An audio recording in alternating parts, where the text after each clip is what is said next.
Господин Точев, с вас бяхме общински съветници в предния мандат в община Сопот. На последното заседание на предния общински съвет, двамата с вас вкарахме докладна записка, която да бъде гласувана от общинския съвет, като предложихме да бъде заведено дело от общинския съвет срещу кмета на общината, така че да понесе персонална отговорност за наложената корекция, защото тази корекция беше наложена благодарение на конкурса за изпълнител, който е провел по изпълнението на проекта за пречиствателна станция за отпадни води.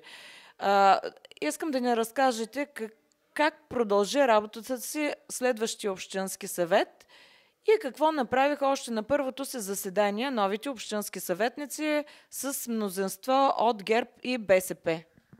Значи, още с идване на власт и председателя на Общинския съвет е член на ГЕРБ, веднага господата вдигнаха на господин кмета и на председателя на Общинския съвет заплатите до възможния максимум. Т.е. заплатите им са вече същи като на техните колеги от Пловдив и от София. С 50% я вдигнаха. Драстично вдигане. Това може би беше награда за бъдещето фалиране на нашата община. След това, под ръководство на госпожата председател на Общинския съвет, която е от партия ГЕРБ, веднага се прие нов правилник за организация на Общинския съвет и община Сопот стана секретна община. Гражданите не получават абсолютно никаква информация от общината, а ако гражданин присъства на заседанието на Общинския съвет, се взима решение пред него, заседанието се закрива и гражданина не знае нищо. Втория проблем, заради който фалира община Сопот, това е, че Общинския съвет и Общинска администрация, ръководени от кмета, не взимат своевременно решение за управлението на общината.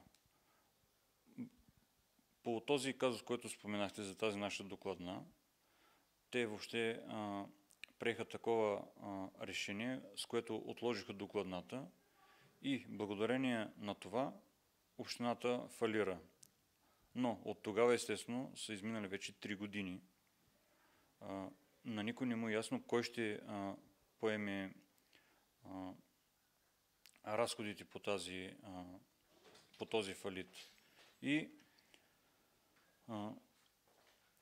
господин кмета на изборите тогава, след това проведено заседание, с манипулации, с медийни манипулации, направи така, че по-голяма част от Общинския съвет да са негови подчинени.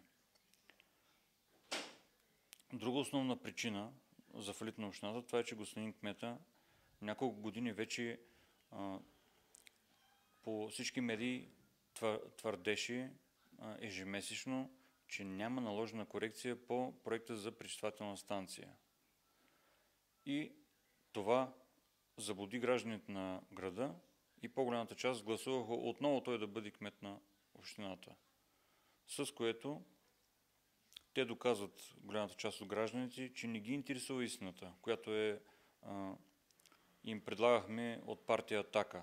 Защото ние държахме своите съграждани постоянно в известие какво се извършва в общината.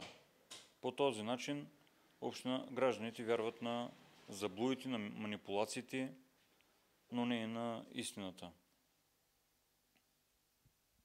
Това е. Аз се извинявам, защото